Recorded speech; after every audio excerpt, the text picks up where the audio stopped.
Donc, bonsoir à toutes et à tous, vous qui êtes ici avec nous, en ligne, ou qui allez voir cette vidéo en replay. Donc, nous sommes très heureux de vous accueillir pour cette nouvelle conférence GEMnext.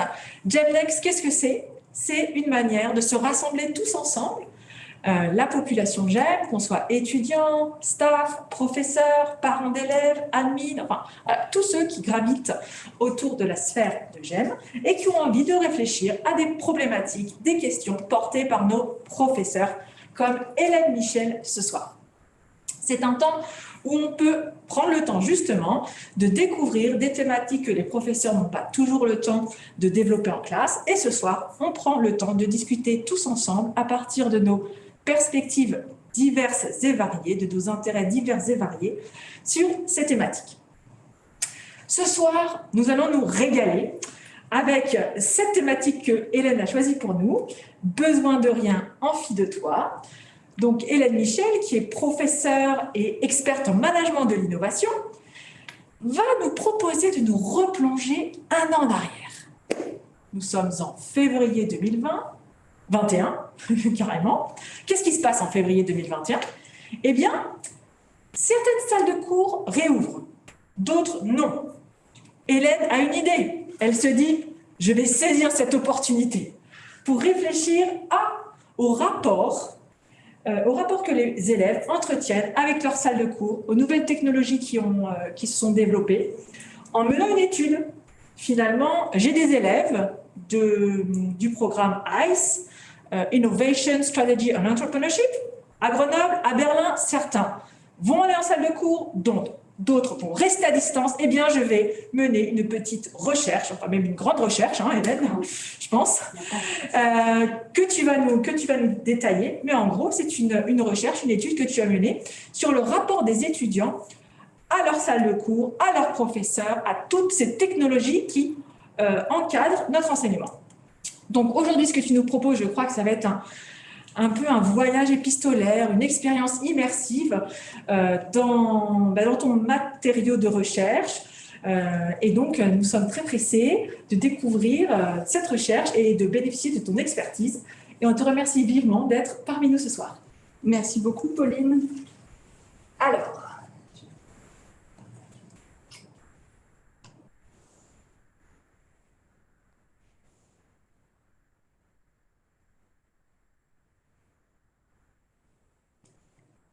besoin de rien, envie de toi.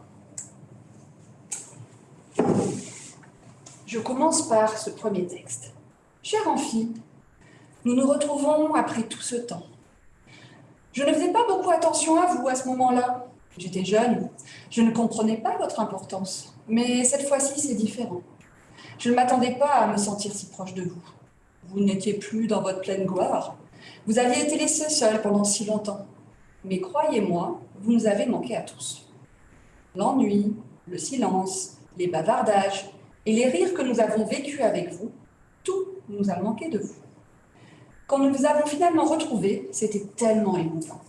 J'ai réalisé alors combien vous m'aviez réellement manqué. J'avais l'impression que nous avions tous retrouvé notre maison qui était restée fermée pendant si longtemps. Votre chaleur pouvait être ressentie à nouveau. Nous pouvions tous venir à nouveau rêver en classe. Vous nous offrez une vue imprenable sur le monde.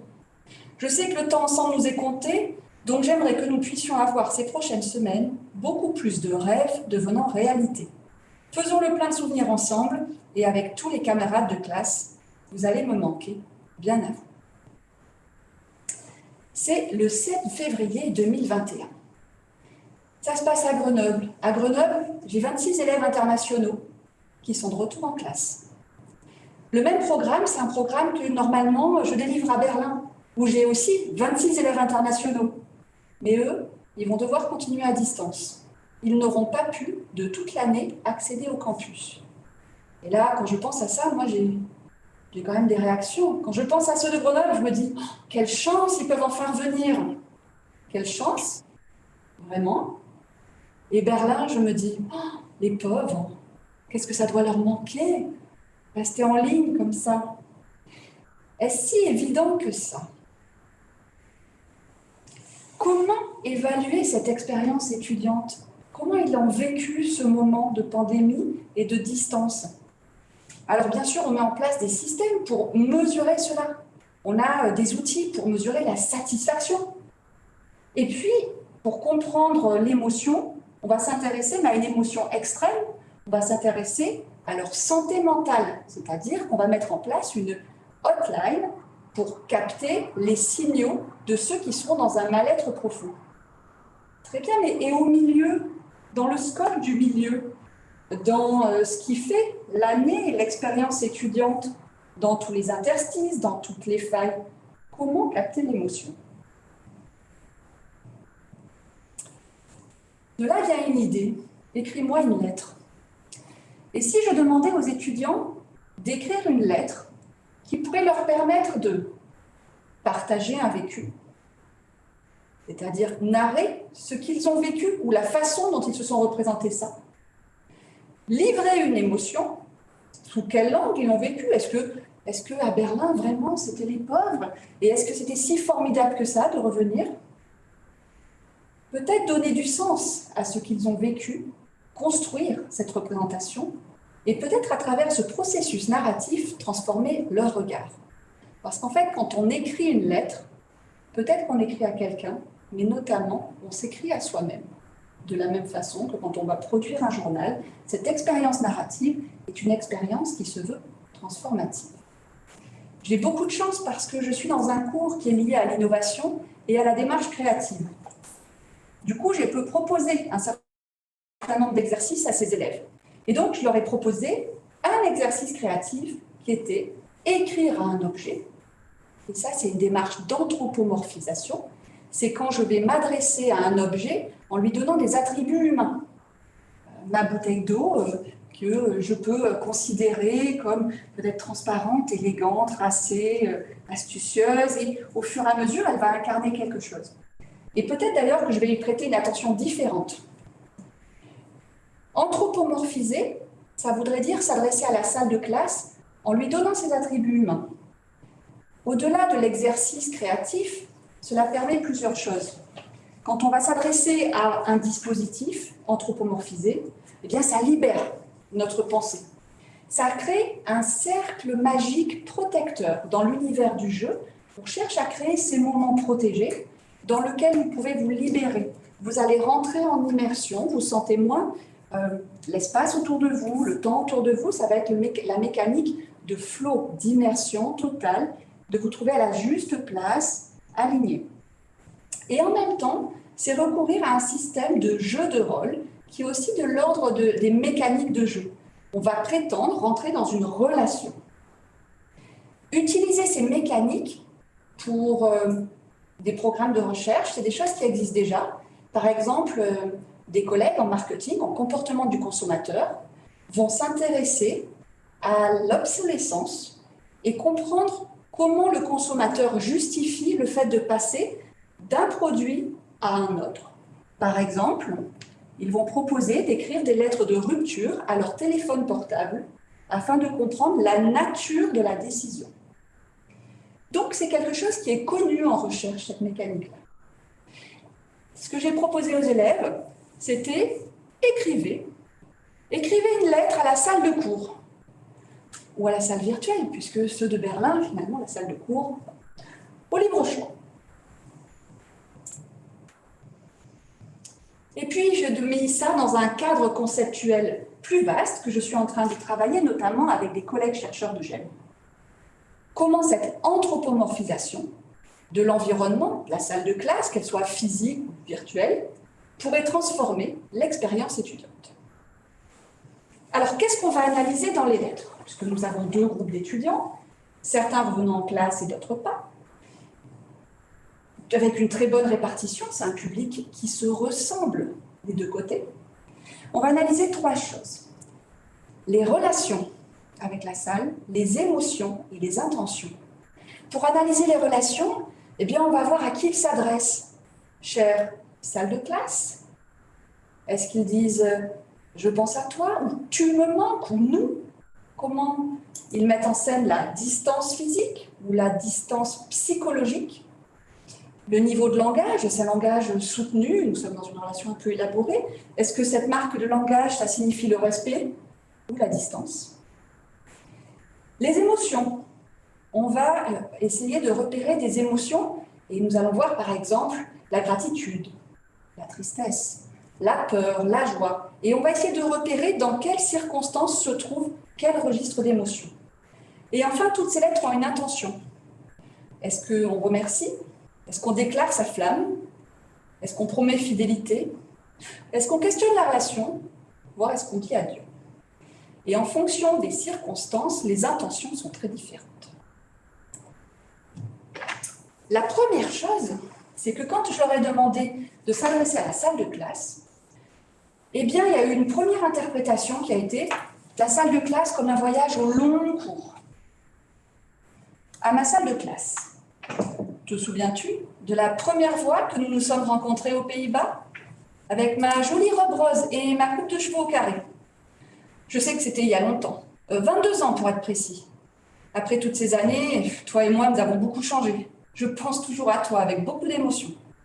Au début, j'ai vraiment apprécié ta compagnie. Tu as apporté tant de joie dans ma vie. En grandissant, tu es devenu plus sévère avec moi. J'ai voulu m'éloigner de cette relation plusieurs fois. Mais je revenais toujours vers toi, ma chère classe. J'ai tellement appris à tes côtés. Tu es l'une des rares à m'avoir vu grandir. Tu m'as suivi dans le monde entier. Des Pays-Bas, où tout a commencé, à Paris, à Oslo, à Sydney, à Berlin. Ah, à Berlin, j'ai senti que notre relation a pris une tournure différente cette année. Tu es devenu presque invisible. Je ne ressens plus ta présence comme avant. Même si cette relation en ligne a changé l'image que j'avais de toi, je commence à aimer ce nouvel aspect de notre histoire. Cela montre la force de notre amour. Je veux juste te remercier pour tout ce que tu m'as donné au fil des ans, affectueusement. Et vous, est-ce que vous vous souvenez de ce que vous portiez votre premier jour d'école? Il y a 20 ans, il y a 30 ans, il y a 10 ans? Est-ce que vous vous souvenez d'avoir choisi la trousse, le cartable?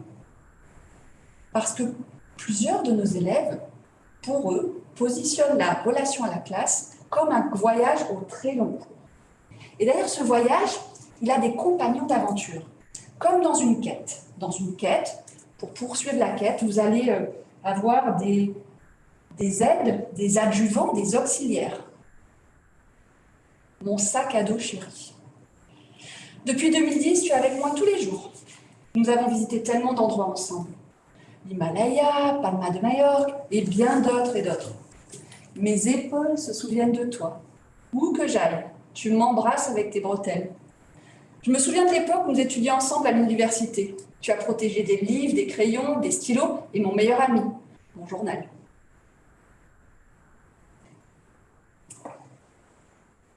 Au-delà du voyage au long cours que peut être la salle de classe et qui représente l'éducation, ils vont s'adresser plus spécifiquement à 3 types d'acteurs.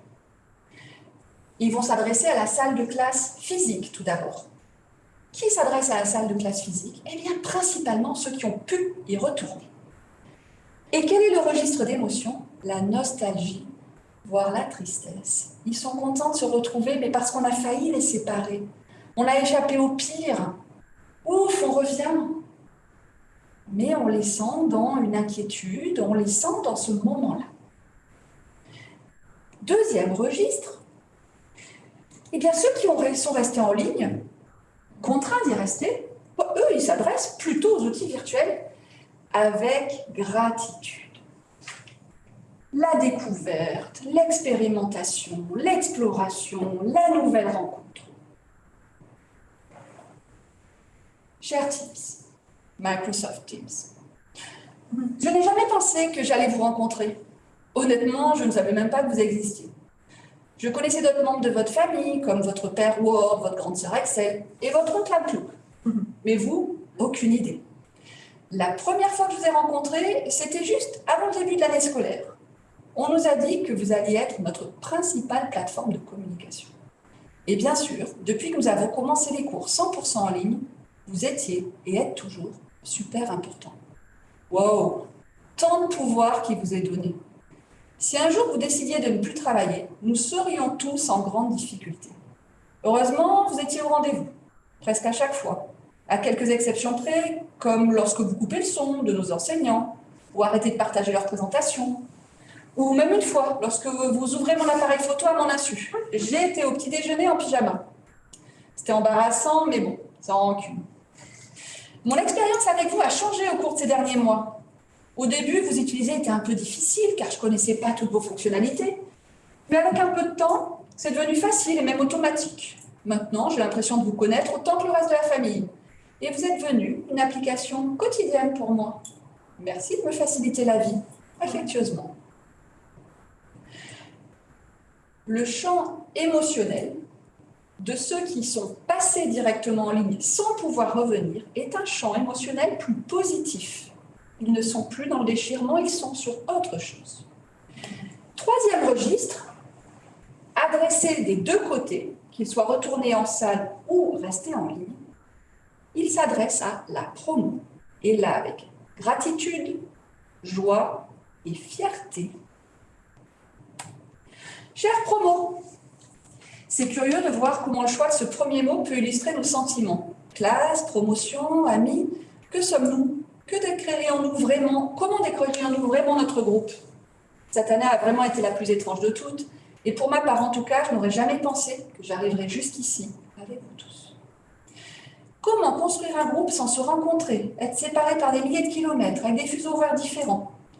Bien que j'ai apprécié les cours en ligne, me permettant de voyager, de voir des amis, d'être à l'extérieur, de faire des siestes, je me demandais toujours comment j'allais me connecter avec vous tous, sentir l'esprit de promotion et rencontrer de nouvelles personnes. Certains d'entre vous étaient déjà ici, à se voir, à traîner, à travailler, à faire la fête, à découvrir la culture française. J'avais l'impression qu'il me manquait quelque chose. Donc ça, c'est une personne qui est restée à distance, sachant que certains ont pu revenir. Donc c'est quelqu'un de Grenoble qui, pour les raisons de son pays, n'a pas pu revenir. Mais elle savait que les autres étaient rentrés. Chers camarades de classe, je vous écris aujourd'hui pour vous dire combien vous comptez pour moi. J'essaie de trouver les bons mots, mais je ne peux pas. Par conséquent, je vais vous dire à quel point mon expérience a été incroyable de vous rencontrer tous. Quand je suis arrivée en France, j'étais seule dans ma chambre de 20 mètres carrés. Je n'avais pas d'amis ici. Et avec tout le stress du programme, en plus de la situation pandémique qui s'aggravait de plus en plus, j'ai senti que le monde s'effondrait sur moi. Jusqu'à ce que je vous rencontre. La promotion, les camarades de classe, représentent l'élément le plus important de tout le corpus de lettres. Le deuxième élément, c'est finalement, qu'est-ce qu'une vraie salle de cours? Voilà. Est-ce que ça se représente par l'attachement à des objets? Est-ce qu'on essaye de revenir vers ce qu'on imagine être une salle authentique? Ou est-ce qu'on n'est pas dans un entre-deux? On essaye de transférer ce qu'on connaissait de la salle de classe dans le monde virtuel. Mais ça, est-ce que ça fonctionne? Comment eux le perçoivent, cette sensation de vrai, de faux? Chère salle de classe, avant de commencer mes études à Grenoble, école de management, j'avais l'habitude d'imaginer à quoi ressemblerait ma classe et comment seraient mes nouveaux amis. J'avais l'habitude de m'imaginer assis dans la salle de classe, à côté de mes camarades, en train de travailler ensemble, de discuter, me précipiter pour terminer un projet avant la date limite. J'imaginais aussi que parfois je passais du temps avec mes amis dans le jardin ou à la cantine, à parler, à discuter, à partager mes expériences. Il y a tout un champ qui est sur un champ de simulation, où on va essayer d'imaginer ce que cela aurait pu être en partant d'un vécu antérieur. Quels sont les composants d'une éducation à l'étranger? Quels sont les différents éléments par lesquels on doit passer? C'était ce que l'on avait attendu. Cher Teams, ce n'est pas toi que j'attendais. J'étais très frustrée. Pour être honnête, la salle de classe physique n'était pas ce que je voulais pour ce programme. C'est simplement ce à quoi je m'attendais. Donc, ce n'est pas forcément une question de si on leur demandait qu'est-ce qu'ils choisiraient, c'est juste qu'ils ont tout un schéma mental associé à une quête d'authenticité sur voilà ce que doit être une salle de classe et au-delà de ça, un rythme global d'enseignement supérieur. Nous devons nous rappeler que ces élèves, ils sont en enseignement supérieur, c'est-à-dire c'est un moment où on est sorti du moment familial pour rentrer dans une autre sphère et qu'il y a des constituant à ça, à cette expérience-là. C'est peut-être le dernier moment, en tout cas pour eux, avant de partir travailler, entre guillemets, pour de vrai. Ça peut correspondre à des moments de transition, comme on pouvait faire en Europe à un moment qui s'appelait le Grand Tour, où on allait dans certaines classes sociales pouvoir voyager et explorer avant de rentrer dans un autre système social. Aujourd'hui, ils sont en train de naviguer pour reproduire ce transfert. Cher Teams, je veux te quitter. Tu as toujours essayé d'être là pour moi, de m'aider. Je t'ai vu faire de ton mieux pour cette relation. Chacune de tes fonctions est belle à sa manière. Mais en essayant si fort de me faire sourire, tu as oublié ce dont j'avais vraiment besoin. Être écouté. Tu ne m'as jamais vraiment écouté pour comprendre ce que je voulais. Vous ne m'avez vraiment jamais écouté quand j'ai dit que cela ne pouvait pas fonctionner, qu'il y avait trop de groupes de travail, trop d'événements, trop de cours, que j'avais aussi besoin de mon temps seul. Mais tu n'en as jamais tenu compte. Il y a eu cette fois où tu ne m'as pas permis de rejoindre ma leçon en ligne à cause d'un bug. Mais j'ai tellement essayé d'être un étudiant sérieux. Tu ne m'as pas aidé. Tu n'as même jamais demandé pardon. Je veux donc mettre fin à cela, cette chose que nous avions. Parce que c'est quoi qu'ils ont en fait avec ce dispositif?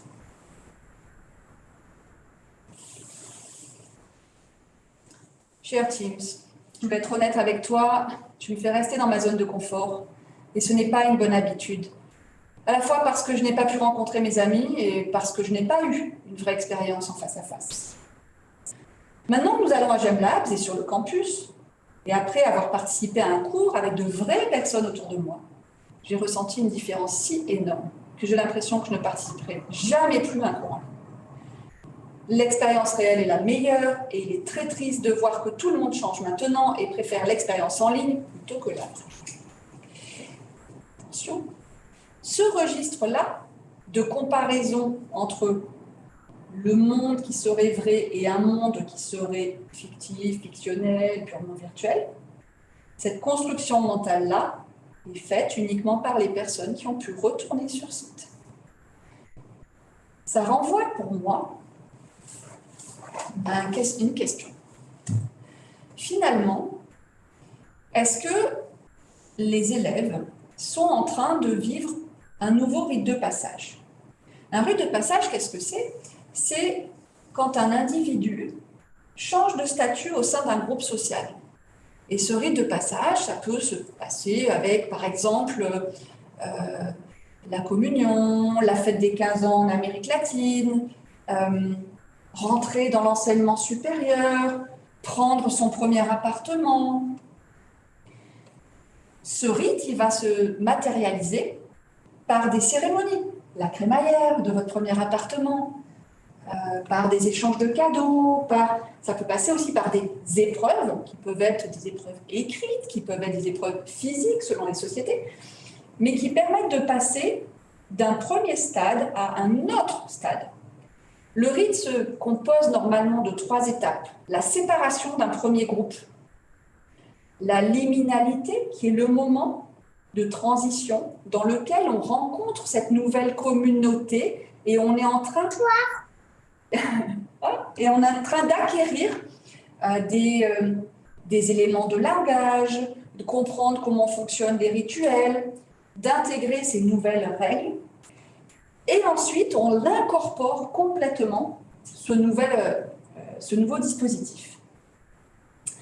À mon sens, quand au début j'observais ces lettres, je me demandais si l'enseignement en ligne pouvait être la nouvelle norme et auquel cas il fallait accepter le fait de se séparer d'une autre façon d'enseigner. Est-ce qu'il fallait se séparer de la salle de classe, découvrir les nouveaux dispositifs, acquérir les nouveaux rituels et ensuite les intégrer? Mais la réponse, elle me semble beaucoup plus complexe que ça en fait. Puisque si au départ j'imaginais que les étudiants qui avaient pu revenir sur site restaient bloqués au stade de la liminalité, dans l'angoisse de la séparation, être rassurés à pouvoir revenir, alors que ceux qui n'avaient pas eu le choix avaient complètement incorporé l'autre modèle, en fait, je me demande s'il n'y a pas quelque chose derrière d'un peu plus complexe. avec un rôle que peut jouer le dispositif, que ce soit la salle matérielle ou le dispositif virtuel. Chère salle de classe, tu es le témoin de mon expérience d'études à l'étranger. C'est tellement dommage que notre voyage ensemble se soit arrêté en avril de l'année dernière à cause de la pandémie. Il y a le souhait de remettre en place le rite composé de différents rituels. Et le rite, normalement, prend place dans un lieu dédié. Souvent un lieu incarné physiquement, mais pas uniquement. Et le rite, aujourd'hui, il devrait être accompagné. Normalement, il y a quelqu'un qui vous accompagne dans les étapes. Or, dans aucune de ces lettres, sur 52 lettres, on ne parle du prof. Les seuls rares moments où le prof est évoqué, c'est, voilà, je vous cite 2 exemples. Voilà. Lorsque vous, Teams, coupez le son de nos enseignants. Ou autre exemple, je garderai à l'esprit les bons moments, les journées au parc ou dans mon bureau, les leçons au cours desquelles nous avons ri de l'enseignant ou autre chose.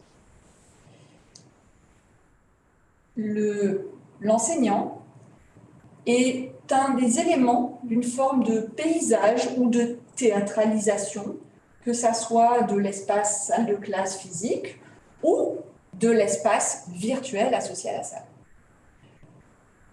Pour quelles raisons? Alors aujourd'hui, j'ai encore du mal à définir ça. Néanmoins, le rôle que le prof peut prendre, au-delà de délivrer un enseignement, passe par un système d'interaction qui aujourd'hui n'a pas forcément retrouvé sa place en ligne ou qui n'a pas été créé complètement différemment. Je vous cite des exemples par rapport à ça. Où sont les failles, où sont les interstices dans la démarche d'enseignement en ligne quand, par exemple, il n'y a pas la pause? Il y a la pause, ce moment où l'élève va venir vous parler de façon informelle, mais beaucoup de choses se jouent.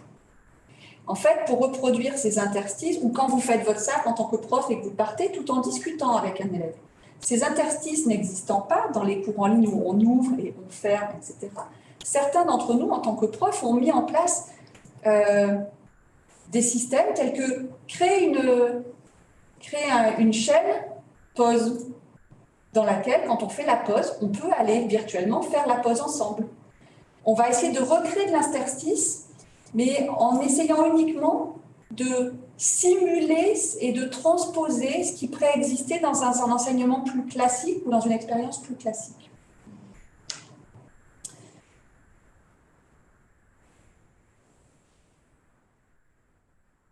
Par rapport aux élèves, quand on entend ces lettres,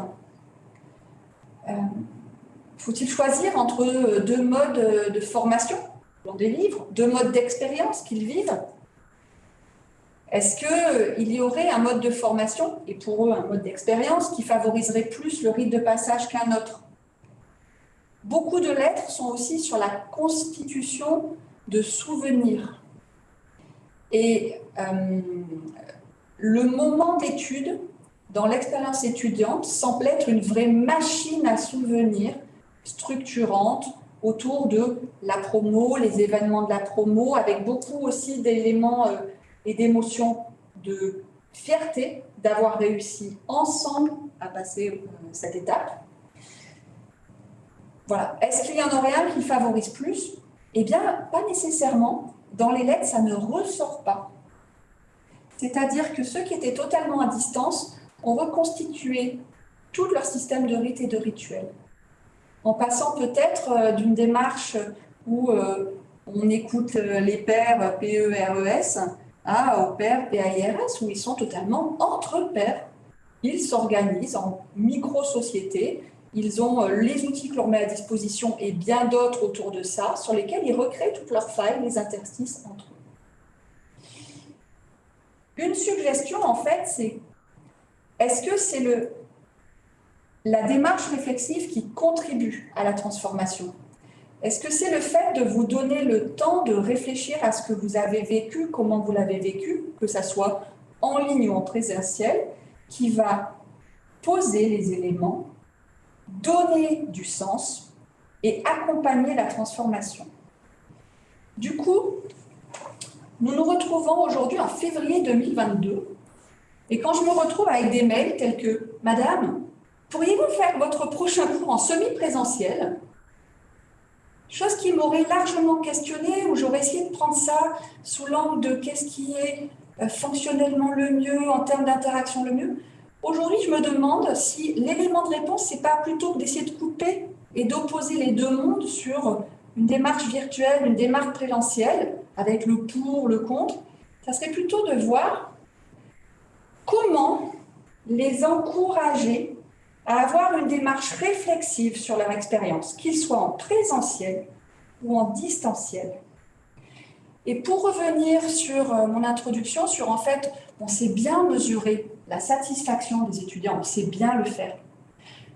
On sait aussi prendre en compte les signaux d'avertissement d'un potentiel mal-être ou les besoins qu'ils peuvent avoir là-dessus. Mais dans le scope, pourquoi ne pas imaginer une méthode d'évaluation de l'expérience étudiante utilisant les démarches d'anthropomorphisation qui permettent à la fois de récolter un matériau qualitatif plus riche, plus libre, peut-être plus créatif, plus ouvert, et en même temps qui contribue pour l'étudiant, au moment où il le rédige, à l'expérience transformative qui est nécessaire pour continuer son propre rite de passage. Voilà la suggestion. Et du coup, j'entreprends en fait cette démarche dès maintenant.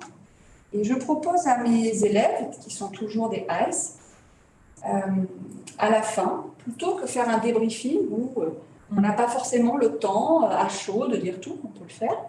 Bien sûr qu'ils vont remplir les évaluations Canty et Cali par rapport au cours, mais je leur demande également de me rédiger une lettre, de rédiger une lettre qui ne s'adresse pas à moi, qui s'adresse au thème du cours, en l'occurrence, gamification. Dear gamification. Chère gamification, ludification. Ah ben, j'ai découvert, on a fait connaissance cette semaine, j'entendais parler de toi depuis si longtemps, et en fait, tout ça pour ça. Et pour voir comment cet élément-là peut jouer et peut peut-être contribuer, non pas juste à collecter de la donnée, mais à l'expérience transformative. Voilà. Bien cordialement. Hélène. Super.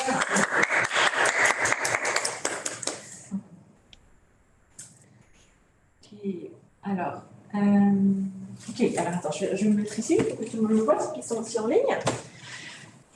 Écoute, Hélène, merci infiniment pour ce voyage épistolaire où tu as manié, nous as régalé ton expertise et tes lettres qui ont été. J'allais dire que le micro il est allumé ou pas?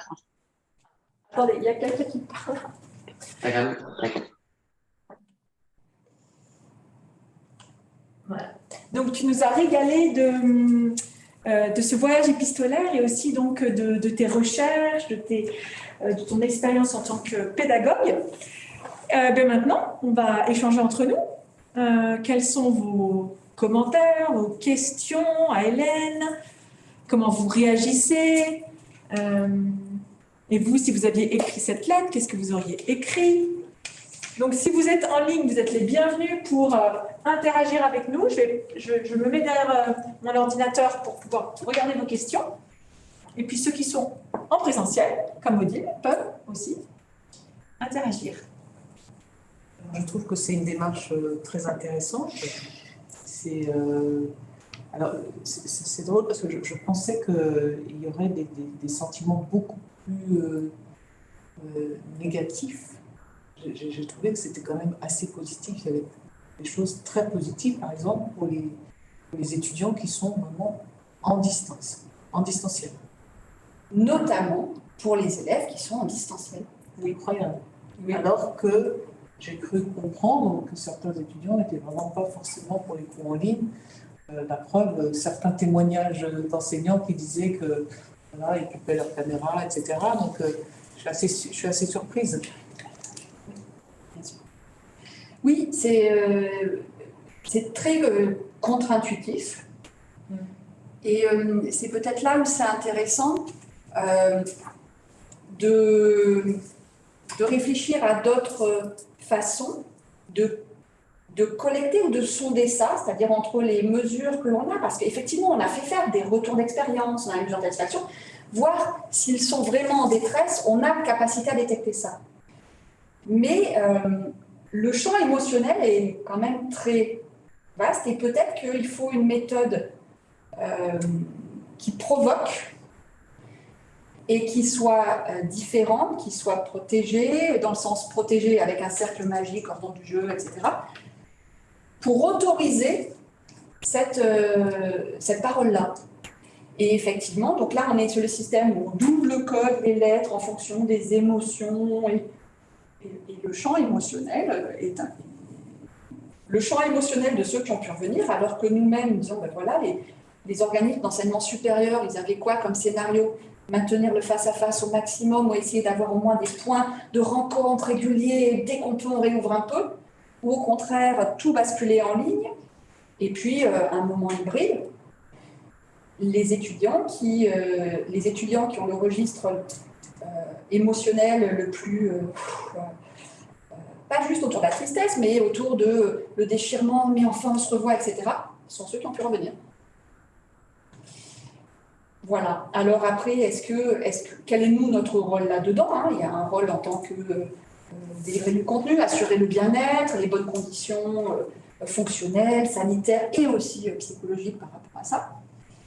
Mais si on estime qu'on joue aussi un rôle plus global dans un rite de passage, parce que même quand on voit sur des premières lettres, pour eux, l'éducation, c'est un long processus, c'est comme une longue quête, et l'enseignement supérieur est un moment clé là-dedans. Comment on l'accompagne pour qu'il passe ou qu'il soit armé pour passer, alors que ça soit à rester dans des situations présentielles, mais qu'ils passent en eux-mêmes à cette dimension transformative, qu'ils semblent ne pas avoir accompli. Ils ont enfin rassuré d'être venus, alors que les autres ont fait la bascule plus facilement.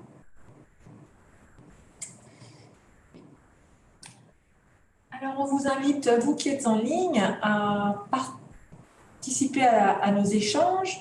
Si vous avez des questions, des remarques. Oui, je vois Andrés.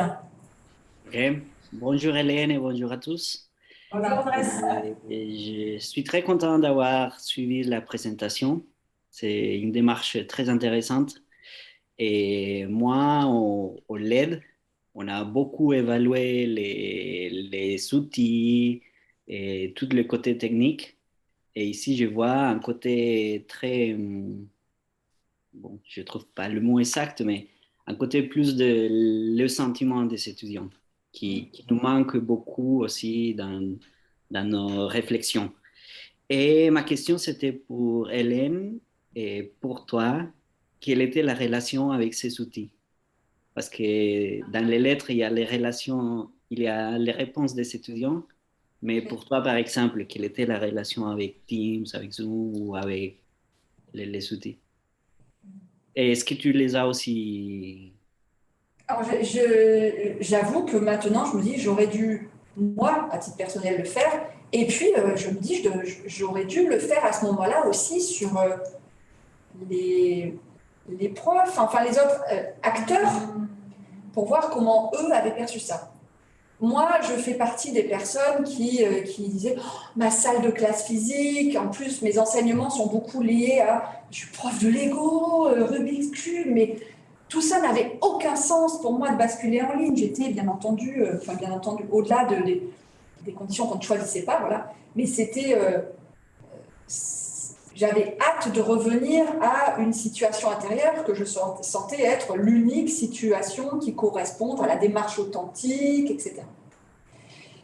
Eh bien, d'avoir lu les lettres des étudiants change ma perspective. Complètement. Parce que j'avais dans la relation des deux, et que j'avais l'impression que le mieux pour eux, c'était ça. Et ce n'est pas nécessairement ça. Même pour des jeux, même pour du Lego, même pour ça, voilà. Mais au-delà de ça, c'est-à-dire au-delà de ce que l'on enseigne, la posture que l'on a et le rôle de transformation, d'accompagner la transformation, eh bien, il nécessite aussi notre posture de notre part. J'ai été personnellement choquée de voir que les étudiants ne parlent pas de nous. Ils parlent de leur sac à dos. Ils parlent du chêne dans le jardin dans lequel ils sont restés puisqu'ils ont été cloîtrés dans la maison familiale avec parents pendant 7 mois. Et il y avait un chêne qui était en face de la fenêtre. Ils parlent de l'arbre. Ils parlent du carnet. Ils parlent de Dell Laptop, cher ordinateur Dell, des fidèles compagnons. Nous, alors, soit nous sommes tellement évidents et ça fonctionne tellement bien qu'il n'y a pas besoin de parler de notre rôle d'enseignant et que le système est fluide et que bien entendu nous sommes là, on fait partie. Mais j'ai l'impression qu'hélas, les rares fois où on est abordé, c'est comme composant d'une forme d'un paysage global et voire d'une théâtralisation de ça. Aucun ne parle de contenu de cours. Là, je vous cite comme ça, mais dans notre système de codage, on cherche à faire sortir aussi tous les éléments pédagogiques cités. Les logiciels, très bien, mais est-ce qu'ils parlent de la table, du tableau blanc, enfin pour aller même le plus fin possible là-dedans? Pas nécessairement. Est-ce qu'ils parlent d'iFlex? Est-ce qu'ils parlent de... Non. Hélène, quelle était exactement la consigne que tu as donnée aux élèves? Écrivez une lettre adressée à la salle de cours ou la salle virtuelle, puisque les élèves qui étaient à distance disent « mais nous, on est à distance ». Et ils n'avaient pas forcément envie d'écrire à la salle de cours. Et de là, ils l'ont interprété. D'accord. Et de là, ils l'ont interprété, par exemple, classmates. Alors que classroom, classmates, ça commence la promo, l'éducation au sens large. Et je m'aperçois qu'en fait, ce que j'imaginais comme étant le cadre dans lequel le rituel se produit et l'expérience se met en œuvre, beaucoup plus vaste pour eux. Et en tout cas, ça n'opère que parce qu'il y a un tiers, et le tiers, ce n'est pas le prof, c'est la promo. Donc effectivement, moi, si je me dis, ça veut dire quoi en termes de dispositifs et d'outils? Tout ce qui peut faciliter les liens avec la promo.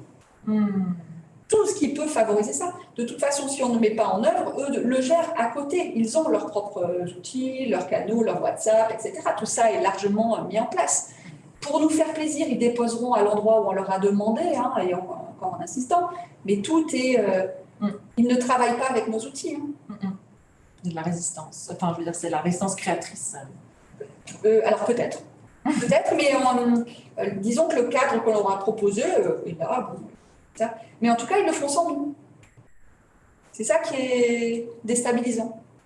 Et c'est là où je me dis, quel rôle peut-on reconquérir? Voilà, parce que je pense qu'on a quelque chose à mettre en œuvre, au-delà du contenu de nos cours.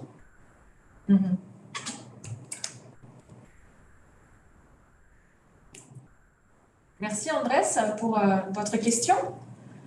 Est-ce que ceux qui sont en ligne, Anaïs, Sandrine ou une autre personne, Célienne, veulent intervenir?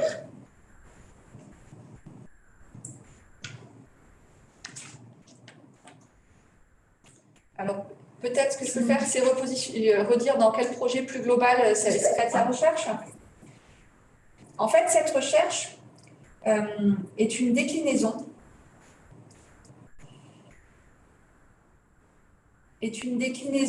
d'un projet qui s'appelle Fabularium. Et Fabularium, c'est un projet de collecte de données de façon un peu différente.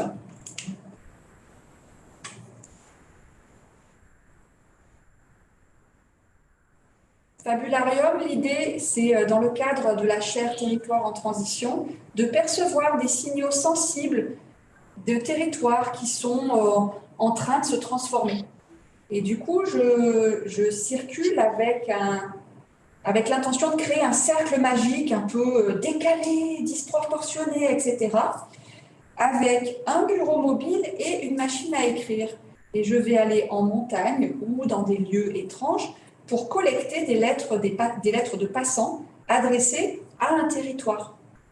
Par exemple, je vais aller dans la vallée de la Roya pour collecter des lettres à la vallée blessée et m'apercevoir que ce qui rythme toute la vallée aujourd'hui, c'est le convoi qui va être un autre type d'actant. Et c'est pour ça que je menais ce projet de recherche sur des territoires plutôt sauvages, qui étaient en train d'être questionnés, etc.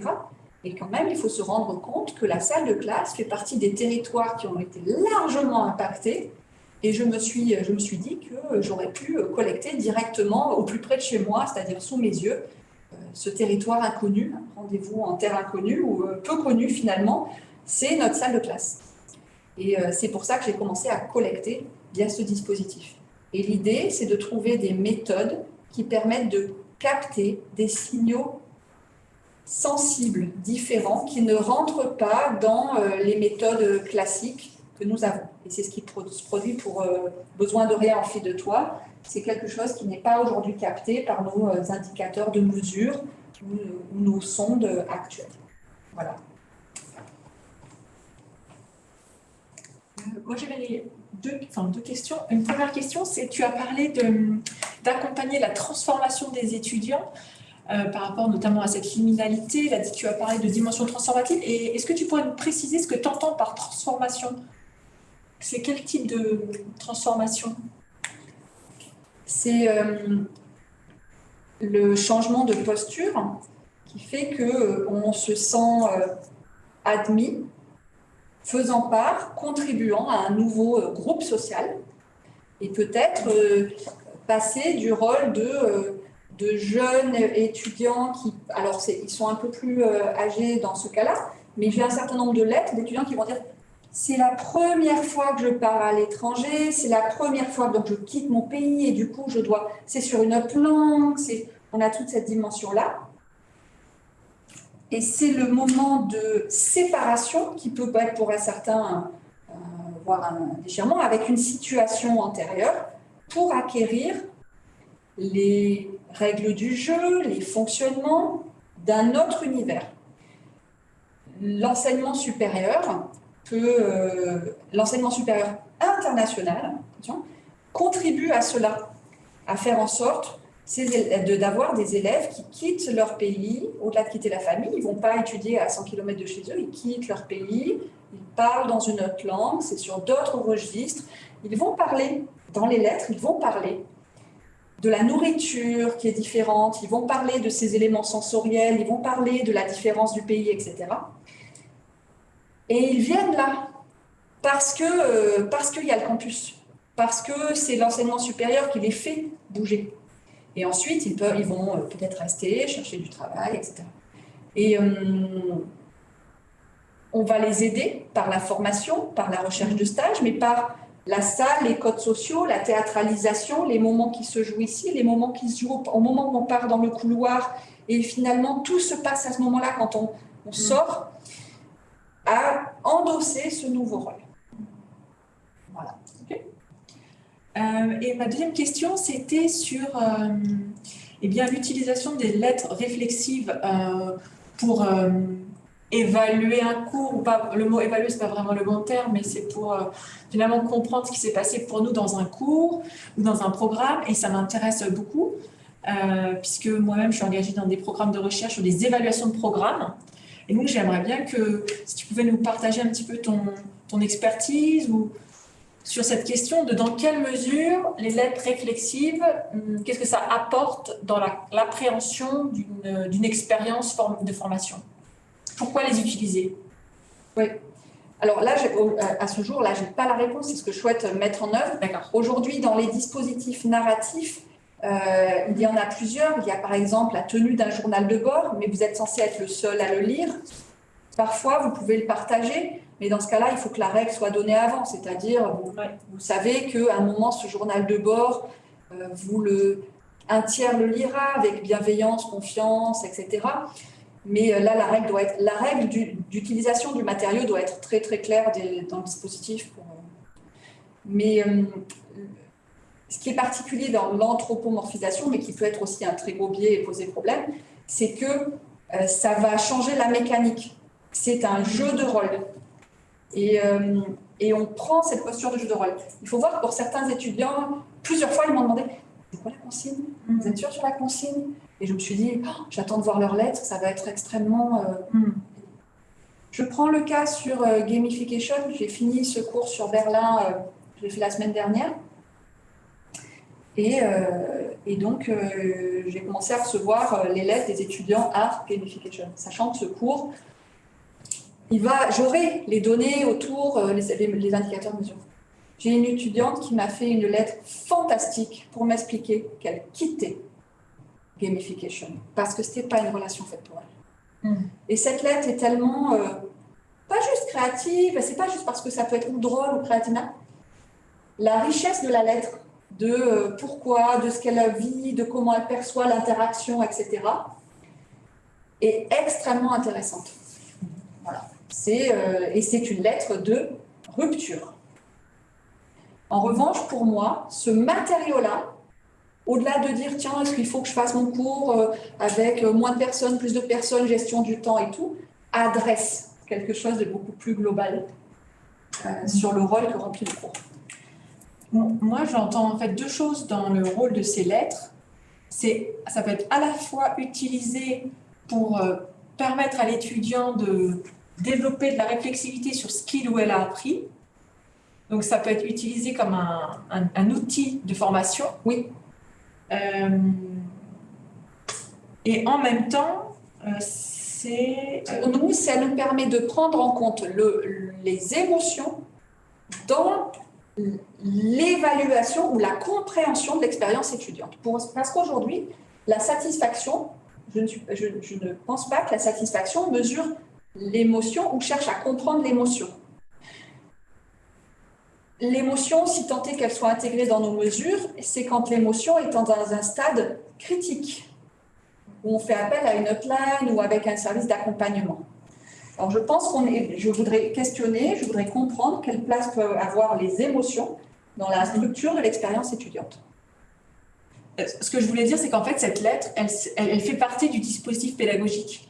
En tant que telle, la lettre, elle peut permettre de... Oui, tu vois, oui. C'est pas seulement pour... clé. Voilà, c'est ça. Et ça fait partie du dispositif pédagogique. C'est à la fois, ça permet de prendre de la distance par rapport au dispositif pédagogique et se rendre compte ce qu'on a appris, etc. Mais en tant que tel, ça fait partie du dispositif pédagogique. Oui. J'avais demandé aussi aux étudiants si ils pouvaient me dire, d'écrire la lettre. Et des fois, certains ne se sentent pas forcément à l'aise avec un dispositif créatif. Bon, dans cette promo-là, c'est un peu particulier, ils sont censés être en faveur de ça. Mais... Donc, je leur avais demandé aussi ce qu'ils pensaient du dispositif. Et il y a quand même si ça peut paraître complexe de rédiger, la posture, le changement de posture peut être complexe, il y a un plaisir d'écriture qui ne soit pas une écriture totalement guidée sur des questions, même des questions quali, c'est pas des échelles, et c'est pas des questions quali spécifiques de mesure de satisfaction ou ce que pour améliorer dans le cours. C'est une narration dont une partie peut être fictionnelle, puisque beaucoup qui lire à vérifier, mais il y a le plaisir de laisser libre cours à l'émotion dans l'évaluation, je ne sais pas si c'est le bon terme, mais dans le retour, dans ce qu'ils ont compris, pas compris, mais vécu. Dites-vous que moi, je m'intéresse à tout ce qui est mécanique de jeu, j'enseigne aussi gamification et tout ça. La première question qu'un game designer va poser quand un client veut faire un jeu, c'est quelle est l'émotion que vous voulez que le joueur ressente à la fin? C'est la première question. Et je pense que nous, on pourrait se poser la question d'enseignement supérieur. Super. Eh bien, écoutez, pour ceux qui sont en ligne, si jamais vous avez encore des questions, vous souhaitez joindre notre collègue, notre professeur Hélène Michel, vous pouvez lui écrire hélène.michel@grenoble-em.com. Et vous pourrez aussi revoir ce replay qui sera disponible après la conférence. Merci à tous. Merci à tous dans la salle de cours. Merci à tous en ligne. Un énorme merci, Hélène, de nous avoir partagé ces recherches qui sont vraiment extrêmement intéressantes, qui sont très innovantes, qui nous ouvrent énormément de possibilités. Un immense merci. Merci à cette Jeannette. conférence très inspirante. Et on vous donne rendez-vous dans un mois, le 8 mars, avec Dominique Steller de la chaire P économique pour découvrir toutes les activités qui sont réalisées au sein de la chaire P économique. Merci à tous et à dans un mois.